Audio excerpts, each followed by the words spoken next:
قال عليه الصلاة والسلام إن من شر الناس عند الله يوم القيامة ذا الوجهين.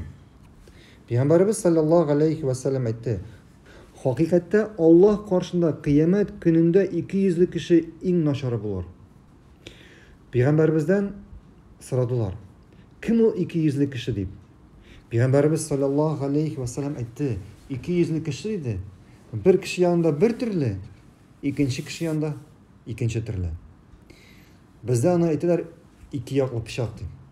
Bir kişi yanında bir türlü, ikinci kişi yanında bir türlü. Bir kişi yanında bir narsa söyley, ikinci kişi yanında kopma karşı narsa söyley. Hem şulay 200'lü kişilerge münafiklarını getirip bular. Yani münafiklar bilgenimizce Müslümanlar yanında Allah özlerinin İslam'ın, özlerinin imanını ko'rsatdilar. İşlerinde onların narsa İslam mı? İşlerinde onların küfürlük, dinsizlik,